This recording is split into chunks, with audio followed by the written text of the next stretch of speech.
নমস্কার, সবাই কেমন আছেন? আশা করছি খুব ভালো আছেন ঈশ্বরের কৃপায়। আর আমরাও খুব ভালো আছি।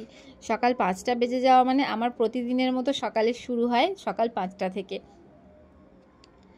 আজ সকালে ছেলের টিফিনে রেখেছিলাম একটা আটার রুটি। প্রতিদিনই আটার রুটি দিয়ে থাকি, তাতে সামান্য পরিমাণে একটু ঘি মাখিয়ে রেখেছিলাম যাতে রুটিটা নরম থাকে। আর ওর হাতে ব্যথার কারণে আমি রুটিগুলো ছিঁড়ে দিয়েছি। আর ওর আবদার ছিল, মা আজকে আমাকে রুটির সাথে দই দেবে না, দইটা আমি আজকে খাবো না। পাপা মিষ্টি এনেছে, ল্যাংচা এনেছে, ওই ল্যাংচা আমাকে দিও।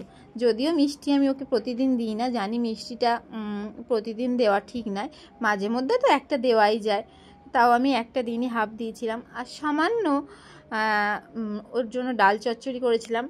ওর আবদার ছিল যে রুটির সাথে ডাল চচ্চড়িটা তুমি আমাকে দিও আজকে, তো ডাল চচ্চড়িটা করে দিয়েছিলাম, নিরামিষ ডাল চচ্চড়ি, সামান্য ফোড়ন আর শুকনো লঙ্কা দিয়ে।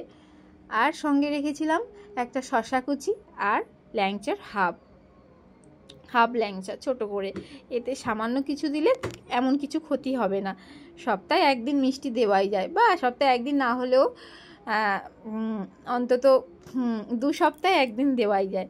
তো চলুন, আজকে টিফিন আইডিয়াটা আপনাদের কেমন লাগলো অবশ্যই জানাবেন। যদি ভালো লেগে থাকে একটা লাইক, কমেন্ট, শেয়ার করে দেবেন। ধন্যবাদ সবাইকে, ধন্যবাদ।